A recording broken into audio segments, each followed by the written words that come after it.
Mi nombre es Uriel Betancourt y les estoy dando la bienvenida al canal Así está escrito. Vamos a seguir transmitiendo a través de este canal todo lo concerniente a lo que dice la Santa Biblia. No les estoy predicando una religión, un credo o un culto, solamente les estoy mostrando las verdades que están en la palabra de Dios. Por eso mis temas son eminentemente bíblicos. En el día de hoy el tema tiene por título El engaño de los credos. Cuando hablo de credos estoy hablando de denominaciones religiosas, de iglesias o cultos. Eso es lo que llaman credos. Los credos representan un peligro porque su mensaje no está realmente establecido en la Biblia 100%, sino que son distorsiones que se hacen de la Biblia, y cada credo pues tiene su forma de distorsionar o de interpretar la Biblia de tal manera que se alejan de la verdad que está escrita. El Señor escogió al pueblo de Israel para que fuera su pueblo elegido, su pueblo escogido. En Deuteronomio dice que Él quería que fuera su tesoro especial. A ese pueblo el Señor lo instruyó en el Sinaí a través de Moisés, y el mismo Señor en forma oral los instruyó para que conocieran sus caminos, para que supieran cómo tenían que adorarlo y para que supieran cómo conducirse unos con otros como pueblo de Dios. Después de darle todas las instrucciones al pueblo, el Señor les hace una advertencia. Vamos a leer esa advertencia. Dice aquí en la Biblia, le dice el Señor al pueblo: cuidarás de hacer todo lo que yo te mando. No añadirás a ello ni de ello quitarás. Lo que está diciendo es que todo lo que el Señor les había revelado a través de Moisés, y aún el mismo personal les transmitió algunas cosas, eso no estaba sujeto a interpretaciones ni a conjeturas. No, ellos tenían que pegarse al texto bíblico y creer lo que allí decía y llevarlo a sus vidas prácticas. ¿Qué tanto el pueblo tomó en serio esta advertencia? Vuelvo y se la leo. Cuidarás de hacer todo lo que yo te mando. No añadirás a ello ni de ello quitarás. Tenemos que mirar a través de la historia y a ver qué hizo el pueblo con estas enseñanzas y con esta advertencia tan clara de parte de Dios. Vamos a leer lo que dice el Evangelio según San Mateo, capítulo 15, versículos 7 al 9. Aquí el Señor Jesús le habla al pueblo de su tiempo y le dice: hipócritas, bien profetizó de vosotros Isaías cuando dijo: este pueblo de labios me honra, mas su corazón está lejos de mí, pues en vano me honran, enseñando como doctrina mandamientos de hombres. Pónganle cuidado este asunto. Lo que el Señor temía era que los dirigentes del pueblo le cambiaran la doctrina. Y eso es exactamente lo que hicieron. El Señor cita a Isaías, que vivió 800 años, casi 800 años antes de Cristo. Y ya en ese tiempo ya la religión verdadera había desaparecido, y lo que había en el pueblo de Israel, lo que se le enseñaba a la gente, lo que se le predicaba a la gente, ya era una doctrina acomodada. En el tiempo de Jesús, aún peor. En el tiempo de Cristo ya existían varias sectas. Una de ellas eran los fariseos. Perdón. Otra eran los saduceos. Otra eran los esenios. Había unas que eran políticos religiosas, como los herodianos, como los celotes. Como ustedes ven, Cristo no se apegó a ninguna de ellas, porque todas ellas estaban ya enseñando medias verdades. Así es que a Cristo le tocó abrirse él por su propio camino. Los credos tienen algunas características especiales que las podemos detectar prácticamente en todas. Los credos se creen únicos. Yo voy allí donde el señor de la esquina que tiene su iglesia, su congregación, y él le ha hecho creer a su congregación y me va a tratar de hacer creer a mí que su culto o su iglesia o su creencia es única. Ando unas pocas cuadras y me encuentro otro señor que también tiene allí su iglesia, su gente, y él me va a decir lo mismo, que su iglesia es única. Y así, cada credo que visito me dice exactamente lo mismo, nosotros somos únicos, los demás no. Otra característica propia de ellos es, se creen originales. Todos ellos tienen una explicación para decir, nosotros somos la iglesia de Cristo. Y empiezan a mostrarme un poco de datos históricos para hacerme creer que ellos son únicos, que ellos son originales. Ellos son la iglesia original de Cristo. Otra característica de ellos es que sus credos son inamovibles. Ellos tienen un convenio o un resumen de enseñanzas o de creencias. Y esas creencias o esos credos son inamovibles. Nadie puede decir nada en contra de ellos. Si un miembro de la iglesia dice algo en contra de ellos, entonces automáticamente ellos toman medidas, al principio muy suaves, pero luego muy drásticas, ¿sí? O sea, ellos tienen su inquisición. Históricamente, ¿qué fue la Inquisición? La Inquisición fue un tribunal que se inventó la iglesia romana para someter a la gente a su doctrina. Así de sencillo. Era un tribunal de tortura que decía que quería la salvación de las almas y por eso querían que aceptara sus enseñanzas a las buenas o a las malas. Ese tribunal fue un tribunal muy cruel, hacía unas torturas que son imaginables hoy en pleno siglo XX, las torturas que hacía esa gente en la Edad Oscura. Se llama Edad Oscura porque en ese tiempo tenían a la gente totalmente sometida a la voluntad de los reyes y a la voluntad del clero. Era una etapa de oscurantismo total. Ellos sometían a esas almas y el que no se sometía a ellos, pues lo torturaban, y el que no aún soportaba las torturas, finalmente lo entregaban al gobierno civil, que era presidido por los reyes, y ese gobierno no lo investigaba, no trataba de hacer nada por ese paciente, sino que automáticamente lo llevaban a la muerte. Hubo muchos crímenes con esa Inquisición. Para honra, gloria del Señor, esa Inquisición no la conocemos hoy. Pero los credos sí tienen sus inquisiciones más suaves, ¿no? Claro. Una de ellas es que cuando alguien habla algo disonante a lo que ellos dicen, automáticamente toman medidas. La primera medida es que lo callan. ¿Cómo hacen para callarlo? Pues le ponen una censura y le dicen, usted se nos queda calladito ahí. Se nos queda calladito y no va a hablar más de esas cosas que está hablando. Y fuera de eso le riegan la mala fama para que nadie lo escuche. Si esa censura no tiene efecto, pues entonces, ¿qué sucede? Terminan, como dice algunos folclóricamente, le echan borrador, o sea, lo excluyen de la iglesia, lo borran. Esto crea mucho traumatismo a las personas que les hacen eso, porque las personas, algunos lloran, gritan, brincan, alegan, discuten, pero nada de eso se les escuchará. Sencillamente lo vamos a borrar.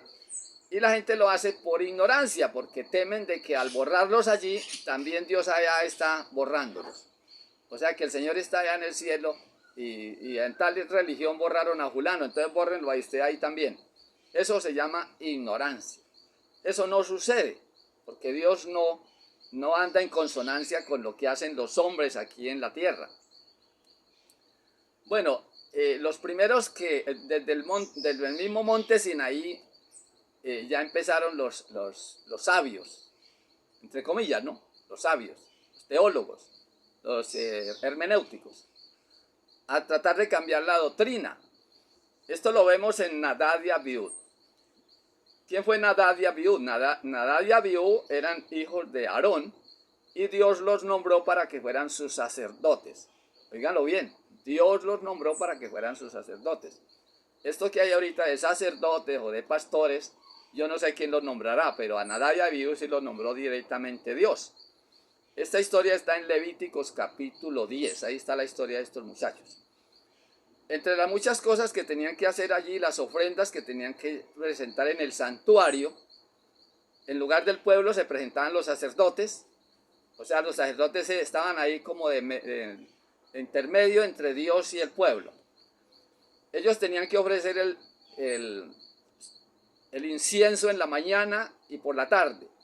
Ese incienso era un sahumerio de unos vegetales muy finos, muy escasos, pero que olían muy rico, muy sabroso cuando se les ponía candela, cuando se prendían, cuando se quemaban. Ellos tenían que poner en el incensario brasas del altar.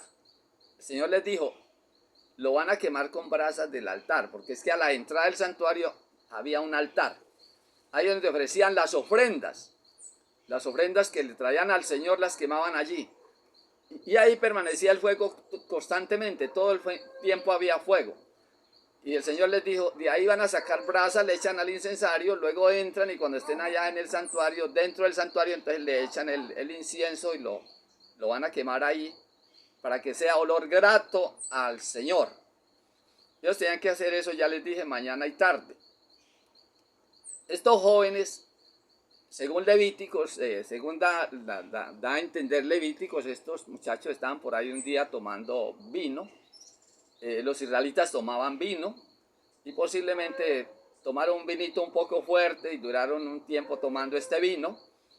Tal vez les cogió la tarde para ir a presentar su ofrenda, no sé. Lo cierto es que cuando fueron a presentarla, no se dieron la tarea de tomar brasas del altar, sino que trajeron brasas por allá de otro lugar. La Biblia dice que fuego extraño, tal vez lo tomaron de la hornilla de donde estaban tomándose en el vino, le echaron las brasas al incensario y corrieron a ofrecer el incienso al santuario. Bueno, esto ya era tergiversar el mandato del Señor. El Señor les había dado una orden y ellos hicieron otra. Me imagino que ellos razonaron y dijeron, bueno, es lo mismo, siempre se va a quemar el incienso y nosotros estamos ofreciéndole el incienso al Señor. Sí, lo tomaron así como muy folclóricamente. Bueno, la historia dice que ellos murieron en el intento, ¿no? Porque el Señor no acepta ese tipo de profanaciones delante de su presencia. Vamos a leer lo que dice aquí el apóstol Juan en su segunda carta. En su segunda carta, en el versículo 9 y 10 dice, cualquiera que se extravía y no persevera en la doctrina de Cristo no tiene a Dios. Dice aquí el versículo 9. Cualquiera que se extravía y no persevera en la doctrina de Cristo no tiene a Dios. Algunos señores de estos que enseñan la religión hoy, enseñan que allá en el Antiguo Testamento, allá en el Sinaí, Dios el Padre fue el que dio las instrucciones, el que guió al pueblo, el que enseñó al pueblo, y que después de que nació Cristo ya viene la doctrina de Cristo, que es otra, es diferente. No, eso no es cierto. La Biblia dice que el que estaba con los israelitas allá era Cristo, no encarnado, sino en espíritu. Cristo fue el que estaba allá. Dice 1 Corintios 10. No estoy quitando ni poniendo nada a la palabra, estoy diciendo lo que dice la Biblia. En el capítulo 10 dice que Jesús era el que estaba con ellos allá, él era la columna de nube, era la nube que los protegía en el día, era la columna de fuego que los calentaba y los alumbraba en la noche. Dice que él era la roca que los seguía, dice la roca que los seguía era Cristo. Entonces Cristo fue el que estuvo con ellos allá. Entonces cuando habla aquí de perseverar en la doctrina de Cristo, está hablando de todas las enseñanzas que hay en la Biblia. No todo lo que está en el Antiguo Testamento es para nosotros, pero hay muchas enseñanzas que tienen que ver con nosotros. Y en el Nuevo Testamento sí que más, porque es el periodo de nosotros, es el tiempo de nosotros los gentiles. Cualquiera que se extravía y no persevera en la doctrina de Cristo no tiene a Dios. O sea que si usted está en una doctrina donde la doctrina que se enseña no es la doctrina de Cristo, allí no está Dios. Dios no puede estar con esas personas que tergiversan o distorsionan los mensajes de la Biblia. Pero hay algo más. Dice, el que persevera en la doctrina de Cristo, ese sí tiene al Padre y tiene al Hijo. Oiga, la doctrina verdadera, donde se practica o se vive la doctrina verdadera, allí está el Padre y está el Hijo. Ellos dos están ahí. En una ocasión estaba en una reunión y alguien me dijo, allá estaba otro, allá habían tres. Yo le dije, me da pena, pero la Biblia me dice que son dos. La Biblia me dice que es el Padre y el Hijo. El que persevera en la doctrina de Cristo, ese sí tiene al Padre y tiene al Hijo. Bueno, vamos a ver lo que nos dice el Evangelio según San Juan.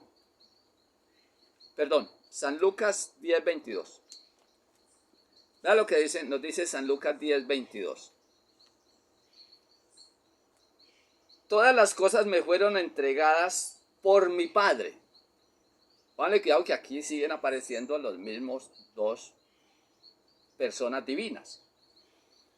Todas las cosas me fueron entregadas por mi Padre y nadie conoce quién es el Hijo sino el Padre, ni quién es el Padre sino el Hijo. O sea que solamente el Padre es el que conoce al Hijo y el Hijo es el que conoce al Padre. Esto me lleva a lo que dice el Evangelio según San Juan capítulo 17 versículo 3, donde el Señor comparó ese dúo, o esas dos personas divinas, la relacionó directamente con la salvación. Y él dice, esta es la vida eterna, dijo Jesús en San Juan.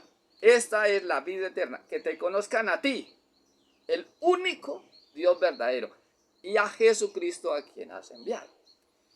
Pero aquí hay algo más todavía. Dice así: todas las cosas me fueron entregadas por mi Padre y nadie conoce quién es el Hijo sino el Padre, ni quién es el Padre sino el Hijo, y aquel a quien el Hijo lo quiera revelar. O sea, la verdadera doctrina viene de Cristo, no de los hombres, porque los hombres nos entregan algo adulterado. No, aquí dice que el que nos va a revelar quién es el Padre es el Hijo. Y el Padre es el que nos va a revelar quién es el Hijo. ¿Cómo lo van a hacer? Lo van a hacer a través de su Espíritu. Nos va a dar esa sabiduría para conocer la verdadera doctrina. Por ahí escucho comentarios de sana doctrina, que tal grupo es de sana doctrina. Qué pena, la sana doctrina es de Cristo, no de ningún otro ser humano. Ahora veamos lo que dice San Juan 7, 16. Leámoslo. Dice así en San Juan 7:16. Está hablando Jesús con los fariseos. Jesús les respondió y dijo: mi doctrina no es mía, sino de aquel que me envió. Vea que Jesús ni siquiera él se jacta de decir, no, es que yo tengo la doctrina pura, es que yo tengo la doctrina verdadera, la doctrina única, la doctrina que lo va a salvar. No mire ninguna de las otras porque se va a perder. No, ni siquiera Jesús tiene esa jactancia. Jesús es claro en decir: mi doctrina no es mía, sino de aquel que me envió. O sea, Jesús toma todo lo que es del Padre y nos lo trae a nosotros. Pero aquí hay algo más delicado aún. Dice, el que quiera hacer la voluntad de Dios, conocerá si la doctrina es de Dios. Solo aquel que quiera hacer la voluntad de Dios va a conocer la verdadera doctrina, va a entender la verdadera doctrina. ¿Por qué? Porque Cristo nos la va a revelar a través del Espíritu de Dios. A través del Espíritu Santo se nos va a dar esa sabiduría. Al que quiera hacer la voluntad de Dios conocerá si la doctrina es de Dios o si yo hablo por mi propia cuenta, dijo el Señor Jesucristo. Ahora vamos a San Lucas 6:46, que hay otra cita muy importante. San Lucas 6:46. Dice así la palabra del Señor.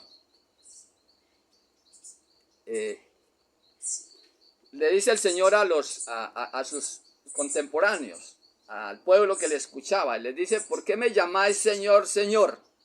¿Por qué me llamáis Señor, Señor, y no hacéis lo que yo digo? Bueno, eso es lo que yo digo de los credos.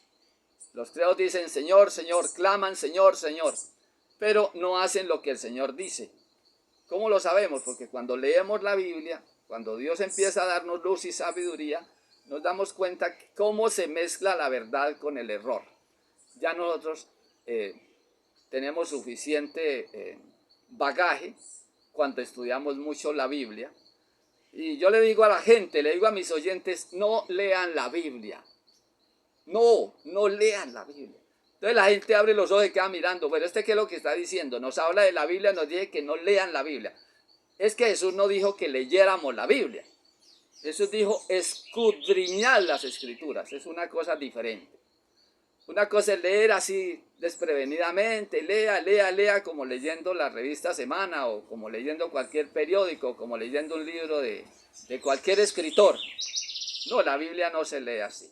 La Biblia hay que escudriñarla. Hay que estudiarla con mente deseosa de saber los caminos del Señor. Si nosotros lo hacemos, vamos a conocer los caminos del Señor. Vamos a ver lo que nos dice Colosenses 2.2.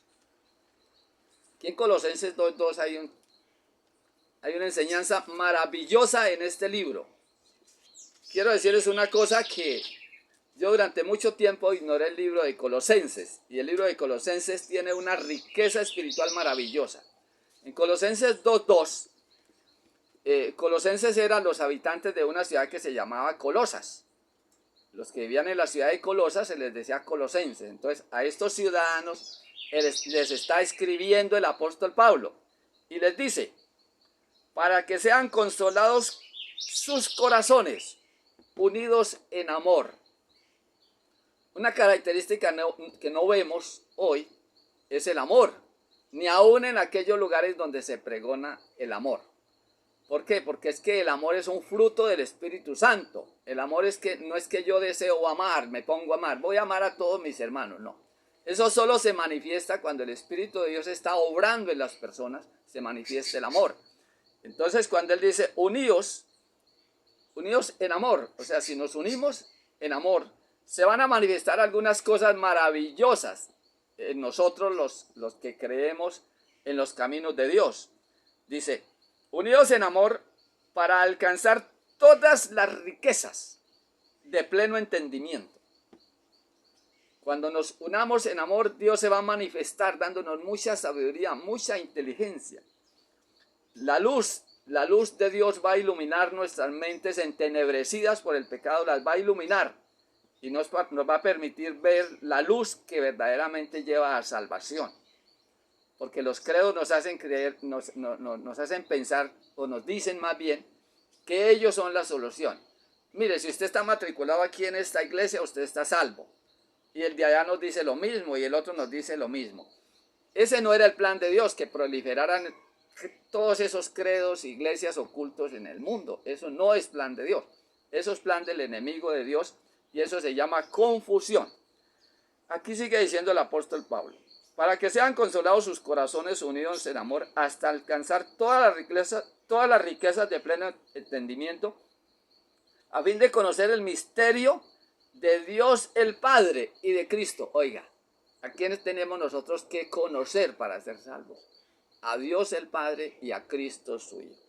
¿Por qué tenemos que conocerlos a ellos? ¿Por qué nos insta la Biblia a conocerlos a ellos? Por lo siguiente: en quienes están escondidos todos los tesoros de la sabiduría y del conocimiento. Qué interesante, el apóstol Pablo en sus cartas nos habla de muchos misterios, pero esos misterios solo los conocerán o los conoceremos aquellos que, verdad, anhelemos la salvación y la vida eterna. Una religión de formas, una religión de conformismos, eso no salva. Lo que nos salva es tener una relación con el Señor y buscar en su palabra la luz y la sabiduría que viene de lo alto. Espero que este tema ustedes lo sigan ahondando en la Biblia, sigan estudiándolo para que se den cuenta que hay un verdadero camino, hay una verdadera fe.